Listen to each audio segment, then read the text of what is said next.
Karen Kupcinet era uma jovem e promissora atriz de 22 anos que foi encontrada morta em seu apartamento.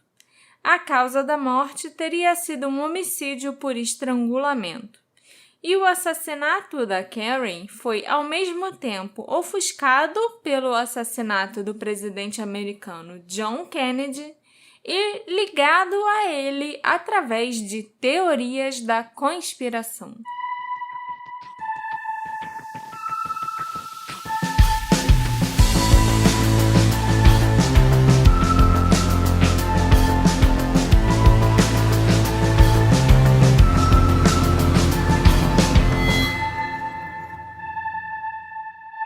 Olá, ouvintes queridos! Sejam muito bem-vindos a um novo episódio do Detetive do Sofá. Eu sou a Marcela, a host desse podcast, e hoje eu tô feliz que eu vou falar de um assunto que eu gosto muito. Uhul! Vocês sabem como eu adoro falar da Hollywood de antigamente, né? Eu amo filmes antigos, o glamour daquela época, parece que até os crimes eram mais chiques e ainda tinham um tom mais no ar. Ok. E o assassinato da Karen tem tudo isso, Alexandre.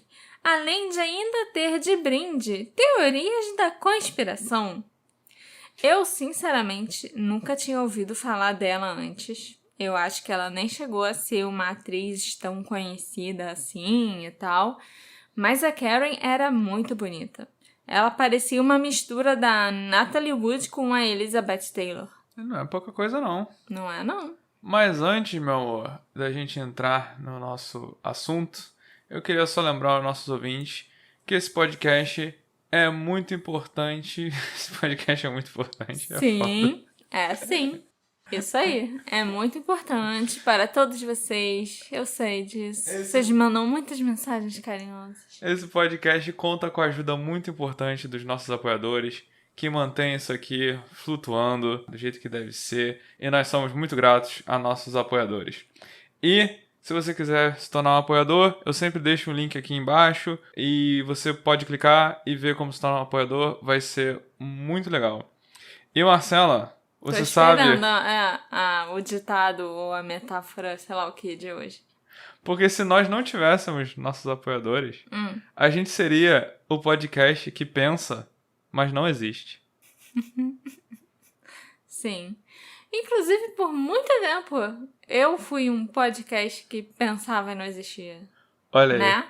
Na minha cabeça e investigando sozinha vários casos e contando pra você, eu escrevendo no blog. Eu era um podcast Que não ambulante que não existia. Olha aí, que interessante. Você descreveu a raciocínio. minha cabeça. Um raciocínio Agora. que a gente desenvolveu. Mas, mesmo assim, se você quiser ajudar a gente a existir...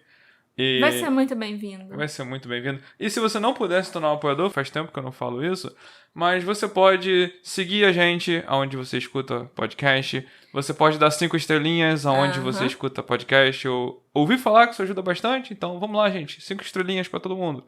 E Marcela, que está existindo aqui na minha frente, porque pensa muito, pensa o dia todo. Minha cabeça não para. Me conta a história. O nome disso é ansiedade.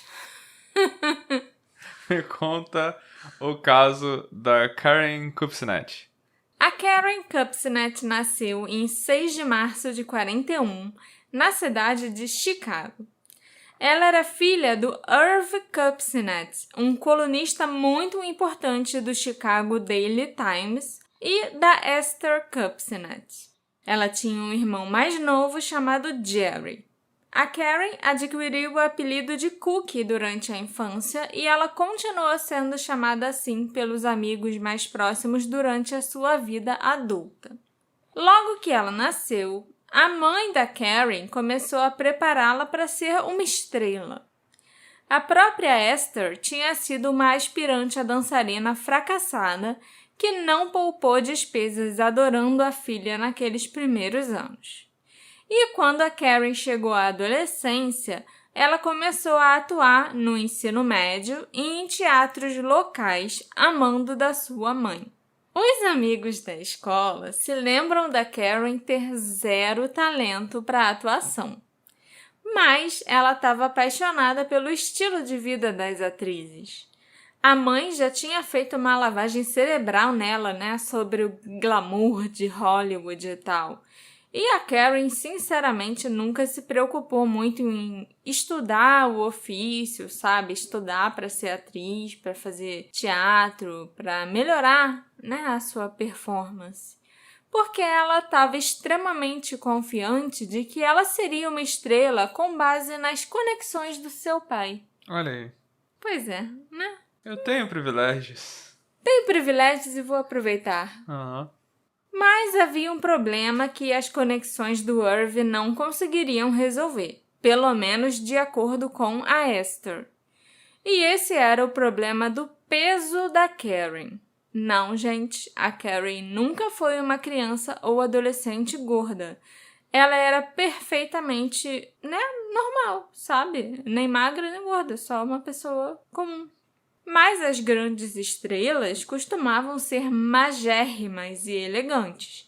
Elas não podiam ter curvas e não podiam ser nenhum quilograma fora do padrão.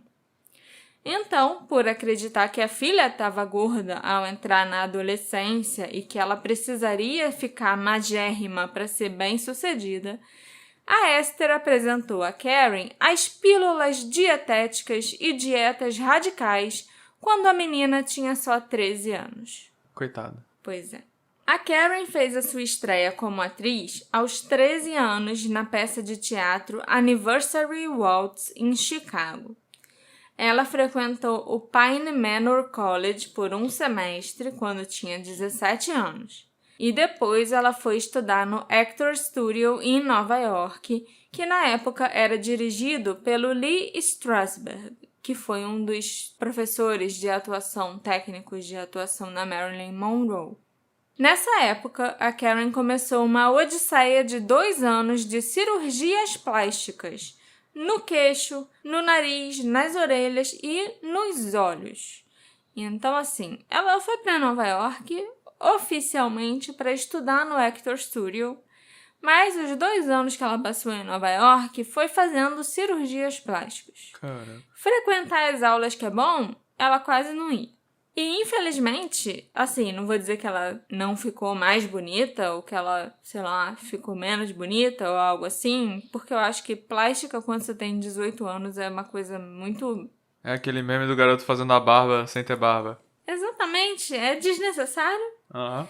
E no caso da Karen, isso acabou resultando na perda da sua beleza natural e também da sua expressividade na frente das câmeras. Olha aí. Para uma atriz, expressividade é tudo, né? Isso tudo aconteceu quando ela tinha só 18 anos, mais ou menos. Ela passou por pelo menos 5 cirurgias plásticas. E naquela época, plástica era, entrar com a faca na sua cara mesmo, porque hoje em dia as técnicas são muito mais avançadas, existem um milhão de coisas que a gente pode fazer, né? Fazer um botox, tem mais coisas lá com fio no rosto pra dar aquela repuxada. Mas nos anos 60 era só porrada. Só porrada, entendeu? Quebra, corta, cola e costura. E foi isso que aconteceu com a Karen quando ela ainda tinha 18 anos. O pouco que eu vi de bot ainda é ficar dando porrada na cara das pessoas, mas tudo bem. Se for pra consertar nariz, realmente. A Karen se mudou para Los Angeles em 1960, depois que o Jerry Lewis, um amigo próximo da família e um grande ator, né, ofereceu a ela um papel secundário na comédia The Ladies' Man. Ela continuou a trabalhar esporadicamente nos anos seguintes, incluindo pequenos papéis em Hawaiian Eye, Perry Mason e The Andy Griffith Show, ao mesmo tempo em que ela continuava com o abuso e eventual vício em anfetaminas, porque as anfetaminas eram a principal composição das pílulas dietéticas naquela época. A Karen também foi presa por furto numa loja de departamentos. Ela foi pega roubando 2 livros, um suéter e uma calça capri. Mas nada aconteceu com ela porque o papai a tirou da prisão com um telefonema. Em seguida, a Karen atuou no Vale das Paixões e foi contratada pela Universal. Seu primeiro papel de destaque veio em seguida no filme A Loja dos Horrores, The Little Shop of Horrors. Já ouvi falar. Sim, onde ela interpretou a personagem Shirley. O filme, uma produção de baixo orçamento, hoje em dia é bastante famoso por ser um dos primeiros filmes do Jack Nicholson nos cinemas. A Karen recebeu boas críticas por essas atuações. Em 1962, ela apareceu no papel de Annie Sullivan numa produção teatral de verão da peça The Miracle Worker em Laguna Beach. Em dezembro do mesmo ano, ela filmou uma aparição especial em The Wild Country e teve seu primeiro encontro com uma das estrelas da série, o ator Andrew Prine. Os dois logo começaram um relacionamento. Mas o relacionamento era problemático, porque a Karen queria que eles virassem, namorados, assim, que o relacionamento fosse exclusivo. E ela falava até sobre família e casamento com o Andrew. Já ele tinha acabado de se divorciar e queria aproveitar sua liberdade. Em julho de 63, a Karen engravidou do Andrew, mas ele não desejava ser pai e disse que não assumiria a criança. Então, dois amigos, o casal Mark e Marcia Goddard, levaram a Karen para Tijuana para ela realizar um aborto ilegal. Depois do aborto, o relacionamento entre eles esfriou ainda mais e o Andrew passou a namorar outras mulheres. Por sua vez, a Karen, que era extremamente ciumenta e possessiva, começou a espionar o Andrew com as novas namoradas dele. Certa tarde, ao voltar para sua residência com uma mulher, o Andrew e a sua acompanhante ouviram barulhos estranhos no sótão e chamaram a polícia.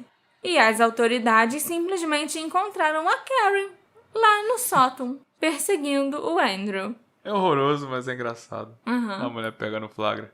É. O departamento do xerife do condado de Los Angeles também determinou mais tarde que a Karen tinha enviado mensagens ameaçadoras e profanas, consistindo em cartas, formadas com palavras que ela recortou de revistas. Clássico. Essas cartas foram enviadas para o Andrew e para a própria Karen. Quando o Andrew contou para ela por telefone sobre as cartas anônimas que tinham sido coladas com fita adesiva na porta da casa dele em Los Angeles, a Karen disse que também tinha recebido cartas assim. Eles até se reuniram para mostrar as cartas um para o outro e, segundo o Andrew, a Karen parecia muito confusa e assustada. Logo após a sua morte, os investigadores do departamento do xerife encontraram as impressões digitais da Karen nos papéis e na fita adesiva das cartas. Ela já estava mudando a tática, né? É. Além do papel de stalker na vida real, a Karen também apareceu em papéis especiais na televisão, incluindo The Donna Reed Show, Going My Way e Death Valley Days. Além de participações especiais, ela teve um papel regular na série do horário nobre Mrs. D Goes to College, renomeada para The Gertrude Berg Show durante o curto período em que ficou no ar. A última aparição da Karen nas telas foi na série de TV Perry Mason no papel de Penny Ames, num episódio chamado The Case of the Capering Camera. O episódio foi ao ar na CBS em 16 de janeiro de 64, quase 2 meses após a morte da Karen. Em 28 de novembro de 63, a Karen jantou com o futuro membro do elenco de Perdidos no Espaço, o Mark Goddard, e com a sua esposa daquela época, a Marcia Rogers Goddard, em sua casa em Coldwater Canyon Drive, em Beverly Hills. Não foram eles que levaram ela pra fazer aborto? Foram, eles mesmos. Parabéns, sua memória tá muito boa. Tô prestando atenção. Os Goddard esperavam que a Karen chegasse lá para jantar às 6h30 da tarde. Mas ela apareceu de táxi com 1 hora de atraso. Não é elegante, Karen. O casal relatou posteriormente que a Karen apenas ficou brincando com a comida no prato durante a refeição e evitou comer. A Márcia disse aos investigadores do condado de Los Angeles que os lábios da Karen pareciam meio dormentes e que a voz dela estava engraçada, sabe? Ela estava falando de um jeito estranho. A Karen também estava movendo a cabeça em ângulos esquisitos e o seu olhar estava muito perdido. Os Goddard também notaram que as pupilas da Karen estavam contraídas. Quando Mark confrontou a Karen sobre o seu comportamento, ela começou a chorar e colocou o braço em volta dele. Em determinado momento da refeição, ela contou uma história sem fundamento sobre um bebê que havia sido abandonado na porta da casa dela naquele dia. Às 8h30 da noite, um táxi chegou para levar a Karen para casa. E ela prometeu telefonar para os Goddard quando chegasse para avisar que estava tudo bem. Aparentemente, a Karen foi direto para casa depois do jantar. Ela foi visitada pelo escritor freelance Edward Stephen Rubin logo depois de chegar. Os dois foram acompanhados pelo ator Robert Hathaway por volta das 9h30 da noite. Edward e Robert disseram aos detetives que os três assistiram televisão, incluindo o programa The Danny Kaye Show, e beberam café até a Karen adormecer ao lado deles no sofá. A Karen era quem tinha a melhor televisão, então não era incomum que os amigos aparecessem só para ver TV na casa dela. Mais tarde, ela acordou e foi para o seu quarto. O Edward e o Robert desligaram a televisão ou simplesmente baixaram o volume, Isso nunca ficou muito claro, porque 3 dias depois a TV estava ligada com o volume baixo. E eles partiram por volta das 11h15 da noite, se certificando de que a porta estava trancada atrás deles. O Robert Hathaway disse que os 2 homens voltaram para casa e mais tarde se juntaram ao Andrew Prime, que também era vizinho do Robert. O trio ficou assistindo televisão e conversando até por volta das 3 da manhã. Os Goddard foram ao apartamento da Karen no dia 30 de novembro, 2 dias depois daquele jantar esquisito. Eles não tinham notícias da Karen desde aquele dia. Ela não tinha ligado como prometido e também não estava atendendo o telefone de casa. Então, eles resolveram ir lá pessoalmente ver como a Karen estava. O casal Goddard chegou ao apartamento dela, em West Hollywood, e encontraram a porta destrancada. O cheiro da morte emanava da varanda do 2º andar, onde havia alguns jornais, 2 revistas e um exemplar do Trópico de Câncer do Henry Miller, largados em cima do capacho de boas-vindas. Ao entrar no apartamento, o casal encontrou o corpo nu da Karen no sofá. O Mark inicialmente presumiu que ela havia morrido por overdose de drogas. A Karen estava deitada de lado no sofá. Perto dali, uma cafeteira de metal branco e uma taça de conhaque cheia de pontas de cigarro estavam caídas no chão. 16 cigarros Kent estavam espalhados pelo sofá e uma caixa de bolo vazia estava no corredor. A televisão do apartamento estava ligada. Uma xícara de café estava num suporte do outro lado da sala, perto de uma pilha de revistas rasgadas e cortadas com tesoura. As revistas, que ela usava para escrever as cartas para si mesma e para o Andrew. Na outra sala, gavetas foram abertas e reviradas e havia roupas espalhadas pelo quarto. No banheiro foram encontrados no armário de remédios 13 frascos quase vazios de Miltown, Amvicel, Modaline, Desoxyn e outros medicamentos. A polícia estima que a Karen havia tomado cerca de 80 pílulas nos 5 dias anteriores à sua morte. Nossa. Dá mais ou menos o quê? 16 pílulas por dia. Ao revistarem o apartamento, investigadores do departamento do xerife do condado de Los Angeles encontraram as prescrições para o Desoxyn, Miltown, Anvicel e outros medicamentos em nome da Karen. Uns bilhetes enigmáticos e escritos à mão pela própria Karen também foram encontrados dentro do apartamento e um deles continha frases como: "Eu não presto. Eu não sou tão bonita assim. Minha figura está gorda e nunca será como a minha mãe quer.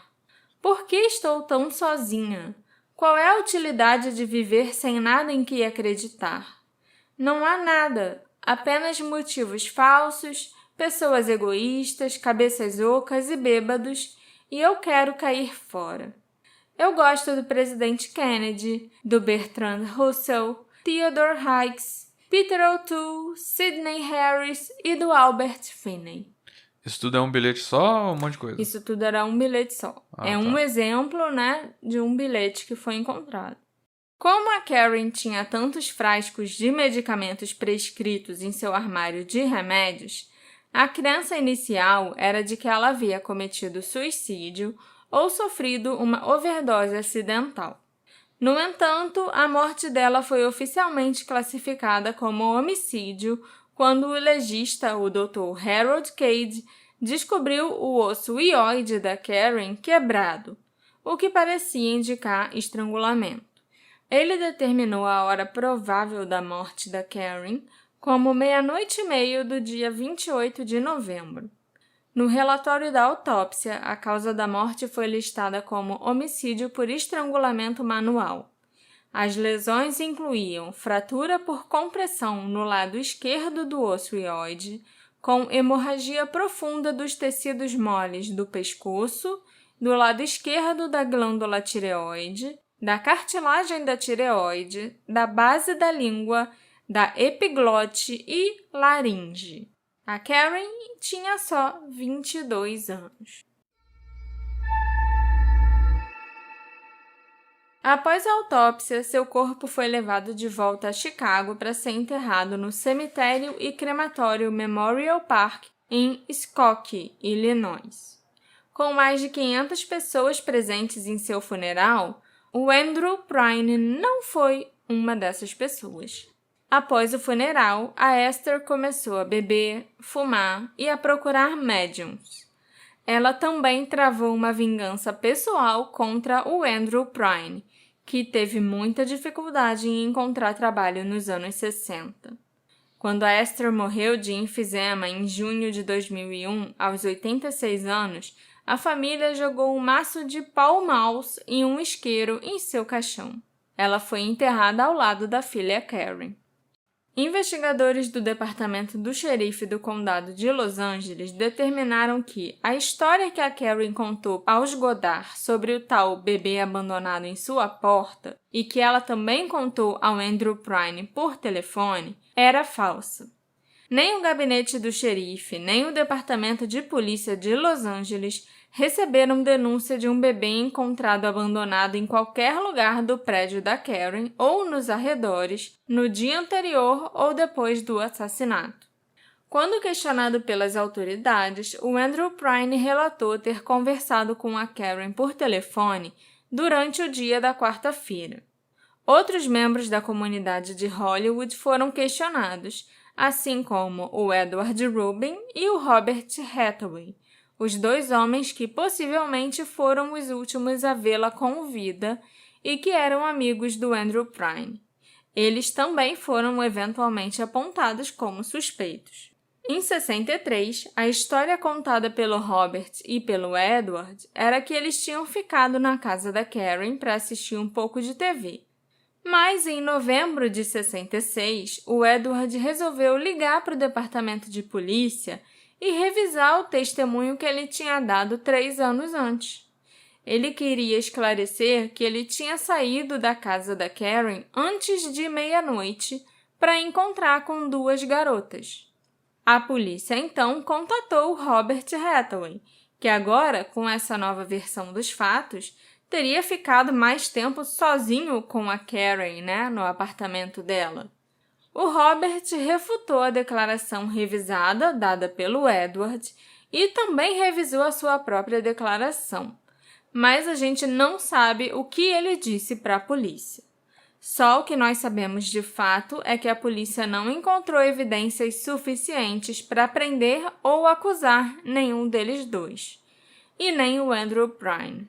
Eu achei esquisito a história deles. Estavam lá, passaram a noite vendo TV, ok. Aí depois foi embora e vai pra casa de um outro cara pra também ficar vendo TV. Não, eles foram para casa do próprio Edward. O Edward tá. e o Robert. Entendi. E o Andrew era vizinho deles. Aí o Andrew tava, eu acho que chegando de um encontro ou algo assim. E foi pra casa deles, ao invés de ir pra própria casa no prédio, entendeu? O Andrew morava perto da Karen. Mais ou menos perto, não era muito perto não.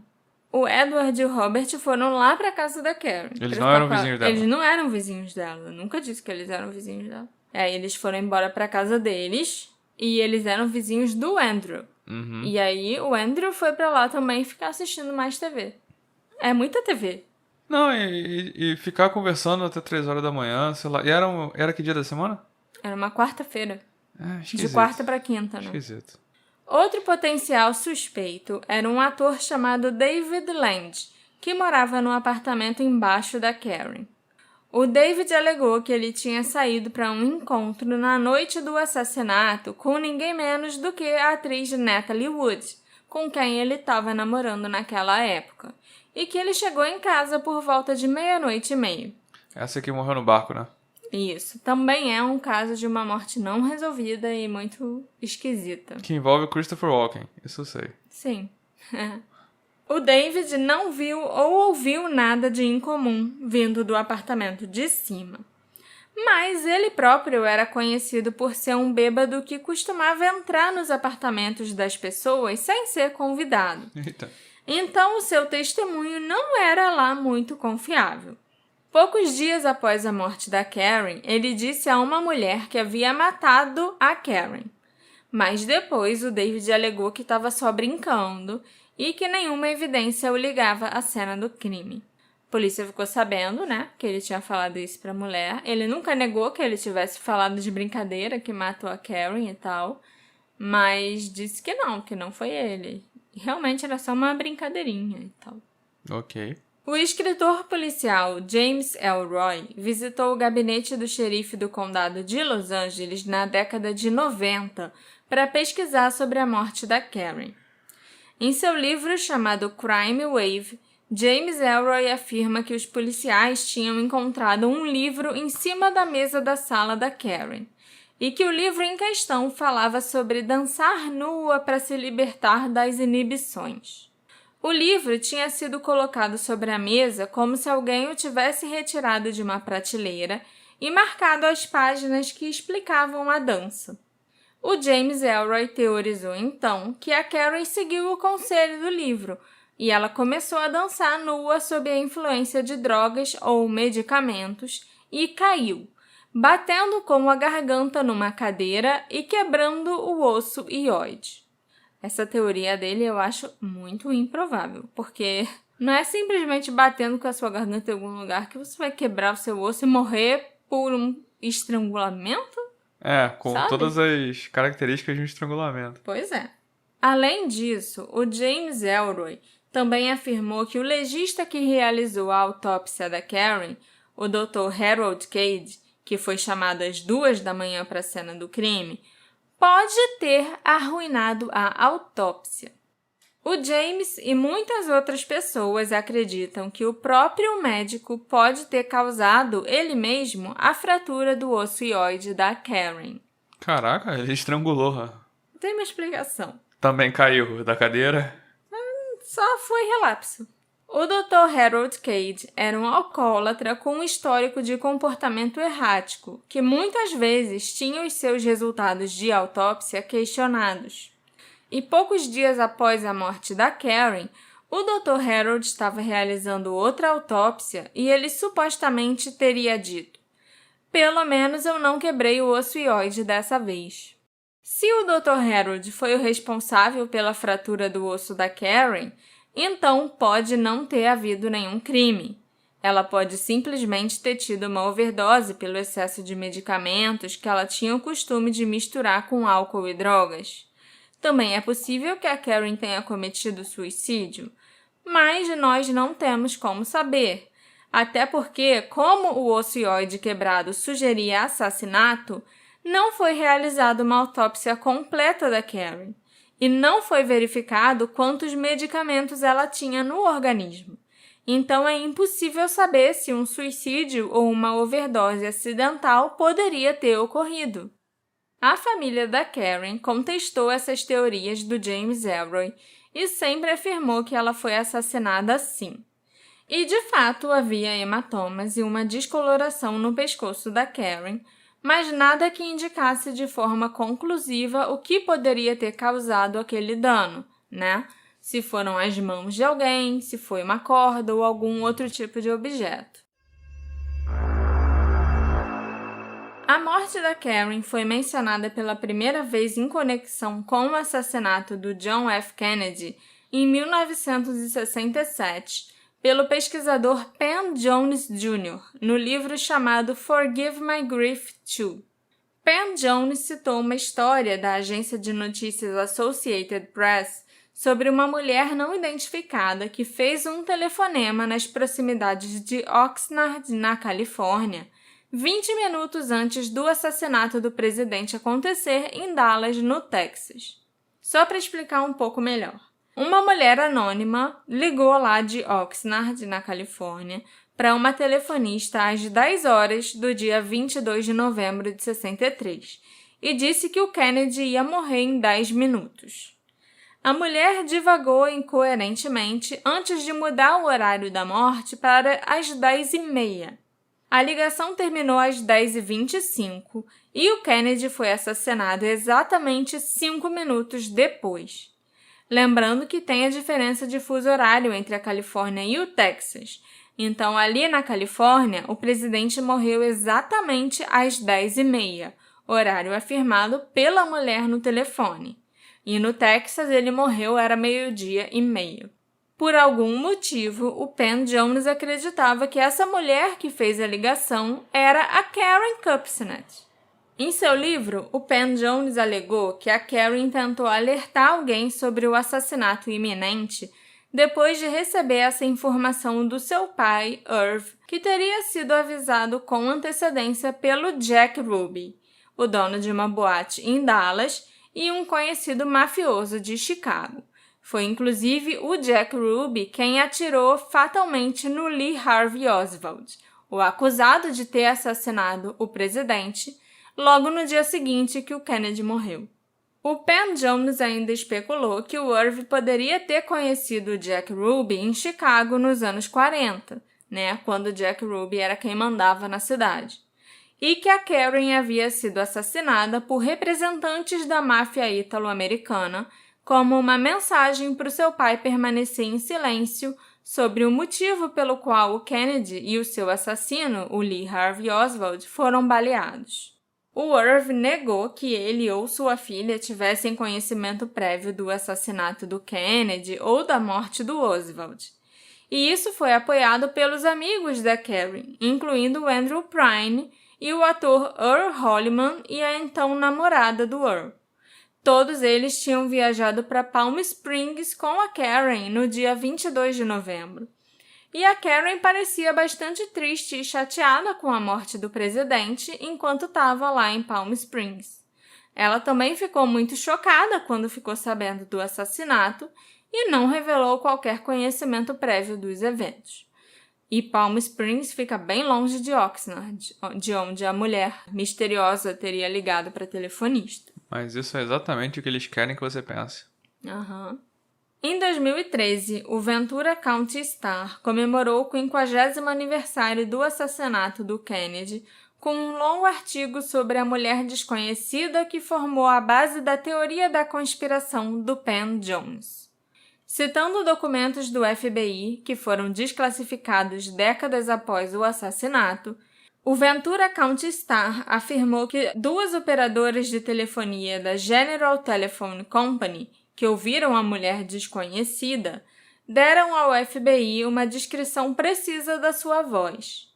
Agentes do FBI questionaram as 2 operadoras várias horas após o assassinato, A descrição da voz da mulher não correspondia à descrição da voz da Karen, especialmente no que diz respeito à sua idade. Era a voz de uma mulher bem mais velha que as duas operadoras tinham escutado. O Starr acrescentou que elas também acreditavam que a mulher ao telefone era perturbada mentalmente.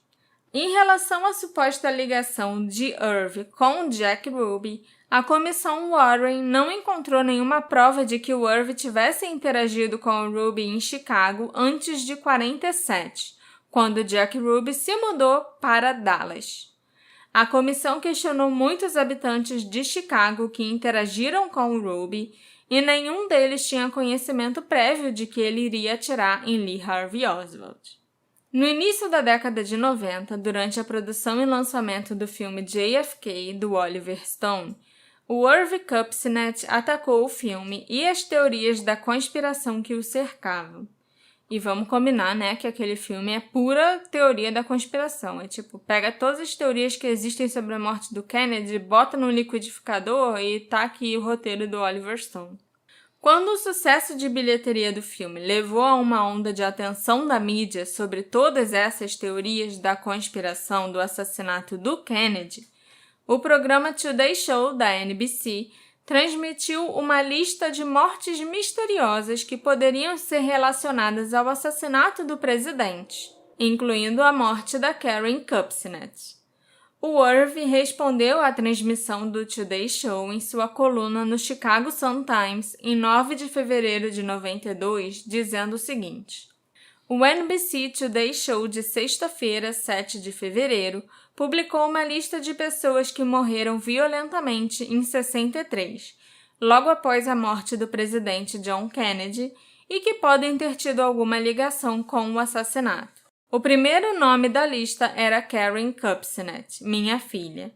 Isso é um ultraje atroz. Ela morreu violentamente num caso de assassinato em Hollywood ainda sem solução.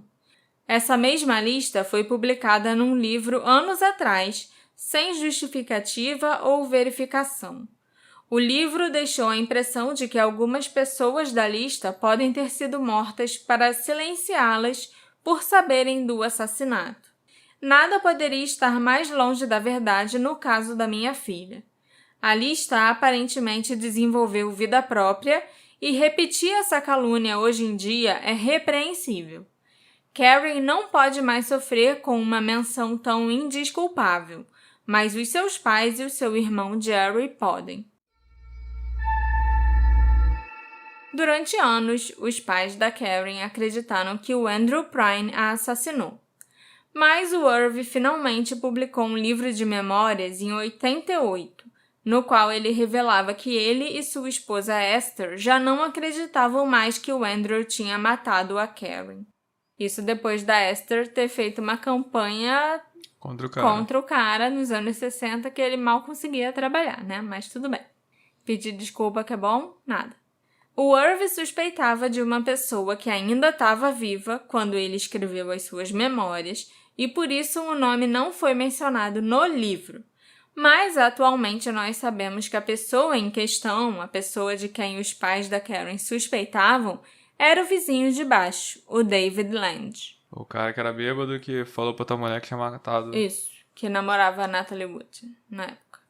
O Irv e a Esther Kupcinet estabeleceram uma casa de espetáculos no Shimer College em homenagem à filha. Em 1971, Irv e a esposa também fundaram a Karen Kupcinet International School for Science, um programa de estágios de pesquisa de verão no Weizmann Institute of Science. Em 30 de setembro de 99, um episódio do True Hollywood Story intitulado Death of a Dream, Karen Kupcinet, ou A Morte de um Sonho, Karen Kupcinet, detalhou a vida da Karen e as teorias sobre a sua morte. Mas é lógico, né, que era um programa do então... Vale tudo. Vale tudo e mais um pouco. Em 2007, a sobrinha da Karen, a também atriz Carrie Kupcinet Kreiser, e o professor de Washburn University, Paul Fochtel, começaram a trabalhar num livro sobre o assassinato não resolvido da Karen. Esse livro ia se chamar Too Dark the Night: A Search for Karen Kupcinet. Mas o livro nunca foi concluído ou lançado. Ia ser prequel do Batman. Too Dark the Night. A Carrie nasceu 8 anos após a morte da tia, e ela é a filha do Jerry, o único irmão da Karen. Os nomes das duas são parecidos propositalmente, né? Para fazer uma homenagem, mas ao mesmo tempo não dá exatamente o mesmo nome para a filha, porque isso seria meio mórbido. Segundo as pesquisas feitas pela Carrie, enquanto ela e o Paul desenvolviam o livro, a investigação do assassinato da Karen parecia malfadada desde o início. Os suspeitos e testemunhas entrevistados variavam de pequenas a grandes celebridades. O namorado da Karen, o ator Andrew Prine, era um dos principais suspeitos, assim como o vizinho David Land, irmão da atriz Hope Land. O álibi do David Land envolvia a Natalie Wood e o Glenn Ford, duas grandes estrelas de Hollywood. As histórias mudaram, depois mudaram novamente, as pistas nunca levaram a lugar nenhum, e o arquivo do caso do assassinato ficou só juntando poeira numa prateleira qualquer por muitos anos, até que 2 décadas depois, a Carrie ganhou acesso a ele. O fascínio da Carrie pela tia que ela nunca conheceu começou muito antes do projeto desse livro. Desde os primeiros passos, a família já comparava a Carrie a Karen, e na adolescência ela sentia uma ligação espiritual com a tia. A Carrie leu os diários da Karen e, à medida que a carreira de atriz da Carrie florescia com um papel na novela The Young and the Restless, os paralelos iam se tornando inegáveis. Mas, acima de tudo, a Carrie desejava resolver o assassinato da tia. A sua pesquisa revelou teorias que vão do simples ao estonteante, incluindo, é claro, ligações com os Kennedy, e indo até a possíveis conexões com o assassinato da Elizabeth Short, a Dália Negra, que aconteceu nos anos 40. Caraca. Eu, sinceramente, acho essa teoria ainda mais mirabolante do que a morte da Karen ser ligada ao assassinato do Kennedy, por exemplo. Aparentemente, o James Ellroy foi autorizado pela polícia a ver os arquivos do caso da Karen. Mas um outro escritor e ex-policial chamado Steve Hodel, autor do livro Black Dahlia Avenger, foi proibido de ter acesso aos mesmos arquivos. Então, o James Ellroy e o Steve Hodel se juntaram para investigarem o caso da Karen juntos, porque eles acreditavam que existia a possibilidade de um serial killer ter acabado com a vida da Karen, o mesmo serial killer que teria matado a Elizabeth Short. E não só isso, o James Ellroy ainda acredita que a própria mãe dele também teria sido morta por esse mesmo assassino. E o Steve Hodel acredita que o assassino, que matou a Dália Negra e pode ter matado a Karen e a mãe do James, era o seu próprio pai, Eita. o Dr. Hodel. Eu nunca fiz um episódio sobre a Dália Negra aqui pro Detetive do Sofá, mas eu já pesquisei muito sobre esse caso. Já fui muito obcecada pelo caso da Dália Negra, por quem matou a Elizabeth e tal. Então, assim, o nome do Steve Hodel e o nome do livro dele, né, o Black Dahlia Avenger, e até essa história que ele tinha uma crença absoluta de que o pai dele era o assassino da Dália Negra. Ele até encontrou uma foto de uma mulher que ele achava que era Elizabeth na casa do pai dele e tal. Essa é uma teoria muito conhecida. O pai do Steve Hodel é um dos suspeitos mais famosos de ser o assassino da Dália Negra. Mas parece que hoje em dia já foi comprovado que não era ele e que o pai dele realmente era estranho, pode ter cometido outros assassinatos e outros crimes. Mas não é isso. Talvez até o dessas duas mulheres, da Karen ou da mãe do James, mas não da Elizabeth, entendeu? Um dia, quem sabe, eu faço um episódio sobre a Dália Negra. O nome da Karen Kupcinet está listado junto com muitos outros casos de assassinatos não resolvidos de Los Angeles no apêndice do livro do Steve Hodel, né? O Black Dahlia Avenger. mas ele não explica em lugar nenhum do livro por que ele lista a Karen como uma possível vítima do suposto serial killer que iniciou a série de assassinatos na década de 40.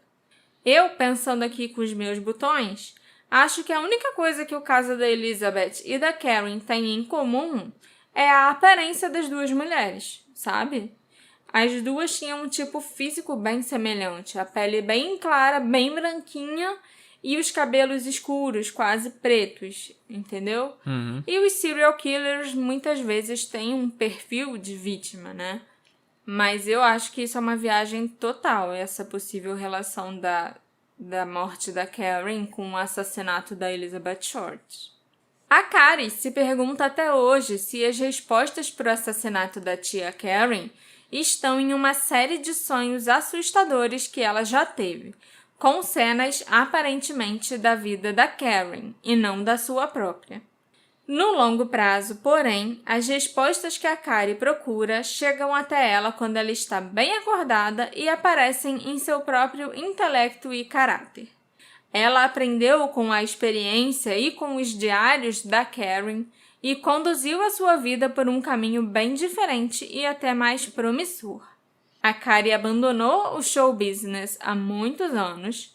A única coisa que ela fez, inclusive, foi a novela, né? The Young and the Restless. E ela abriu uma loja erótica, uma loja de produtos eróticos chamada Ponto G Boutique, em Chicago. E ela é muito, muito bem sucedida com a loja dela. Ok, plot twist. Atualmente, a Carrie e o seu irmão David são as únicas pessoas da família, né, família ali direta da Karen, que ainda estão vivas. O pai deles, o Jerry, irmão da Karen, morou em Los Angeles a vida toda e foi um grande produtor e diretor de programas de televisão, vencedor de 5 Emmy Awards. Ele dirigiu programas como The Dating Game, The Richard Simmons Show e Judge Judy. Mas o Jerry morreu em 2019. Hoje, o Andrew Prine, um dos principais suspeitos, né, desse caso e namorado da Karen Kupset, mora no Valley, nos arredores de Los Angeles. E lentamente ele voltou a trabalhar na TV e em filmes novamente, aparecendo no CSI, em 6 Feet Under e, ironicamente, em Murder, She Wrote. Adoro Murder, She Wrote. Mas por que, ironicamente? Ué, porque ele pode ser um assassino? Porque CSI também é sobre assassinos. Mas Murder, She Wrote é mais sobre assassinos do que CSI. Sei lá. Okay. Murder, She Wrote também é mais legal. Em sua curta carreira como atriz, a Karen afirmou ter vislumbrado vividamente a superficialidade das amizades do show business que emocionavam e excitavam seus pais. Embora Irv e Esther tenham até pensado em suicídio após a morte da filha, eles retomaram suas agendas alucinantes, mas nenhum deles jamais recuperou a alegria absoluta que eles conheceram na vida que levaram. O Irv faleceu em 2007, aos 91 anos, ainda tentando desvendar a misteriosa morte da única filha. A Esther já tinha partido 2 anos antes, em 2005, né, junto com os cigarros e o isqueiro dela. O caso foi encerrado em 1992, sem solução, mas ele pode ser reaberto caso surjam novas pistas. Havia 2 conjuntos de impressões digitais no apartamento da Karen. Isso eu esqueci de mencionar para vocês anteriormente. E nunca descobriram a quem essas impressões digitais pertenciam. Quem sabe agora que a tecnologia avançou, não dê para descobrir de quem eram aquelas digitais. Isso se é que a polícia de Los Angeles ainda mantém essas provas, essas evidências nos arquivos do caso, porque eu acho muito mais provável que tenham jogado fora. Mas será que isso seria suficiente para solucionar o crime? Eu, pessoalmente, não acredito que os investigadores tenham se esforçado o suficiente no caso da Karen. Tinham muitas pessoas poderosas ou famosas envolvidas nesse caso. E a morte da Karen ainda aconteceu poucos dias após a morte do JFK, né, do presidente Kennedy. Então ela deu esse azar, porque todos os olhos do planeta estavam voltados para a Casa Branca e para os preparativos e cerimônias de despedida do presidente. É que nem quando a Farrah Fawcett morreu no mesmo dia que o Michael Jackson. A Farrah deu o azar de ter morrido junto com o Michael, e aí quase ninguém falou da morte dela na TV, nem no dia e nem nos dias seguintes. E a Farrah era uma pantera tão legal, tadinho. Mas sabe quem não vai ser ofuscado pela Karen, nem pelo Kennedy, nem por mais ninguém nesse episódio, Alexandre? Quem, meu amor? A Drica Guedes. Ela é a nossa apoiadora, a quem eu vou agradecer nesse episódio. Então, obrigada, Drica! Gostou desse agradecimento? Foi inesperado. Sim, ninguém ofusca a Drica Guedes. Muito obrigada, Drica, pelo seu apoio. É graças a você que eu posso fazer esse podcast que eu gosto tanto e falar desses casos mirabolantes e antigos e às vezes alguns novos, né? Que o Alexandre vai lá e me enche o saco. Ah, não, faz um caso novo pra eu ter uma foto decente pra usar, blá, blá, blá, blá, blá, blá, blá. Mas é isso aí. Muito obrigada, Drica. Se você também quiser ganhar um agradecimento especial meu, se você quiser se juntar aos nossos apoiadores no nosso grupo exclusivíssimo no Telegram, se quiser assistir a gravações de episódio ao vivo, escutar o episódio com antecedência e ainda por cima sem anúncio, entre outras pequenas vantagens aí que a gente dá para os nossos apoiadores, você acessa o Orelo e vê lá como você se torna um apoiador do Detetive do Sofá. E garantir que a gente pense e exista. E pague nossas contas. Exatamente. Isso aí. Estou existindo ou apenas pagando conta? Acho que eu tenho uma frase dessa. Tá aí a questão. Preciso refletir sobre isso. Eu acho que eu não tô só pagando conta, não. Eu tô existindo. E as pessoas sabem que eu estou existindo porque as pessoas me escutam toda semana no podcast. Então eu existo. Eu não só pago conta. Muito obrigada a vocês que me escutam, porque vocês me fazem existir e fazem esse podcast existir. Quem matou a Karen Kupcinet? O namorado? Um daqueles dois amigos? O vizinho? E será que ela foi assassinada mesmo ou o legista fez merda na hora de examinar o corpo? Você acredita em alguma das teorias da conspiração que envolvem esse caso? Me encontra nas nossas redes sociais, @detetive do sofá, e vem me contar o que você achou do caso da Karen. A gente se encontra na próxima investigação. Tchau, tchau. Tchau, tchau.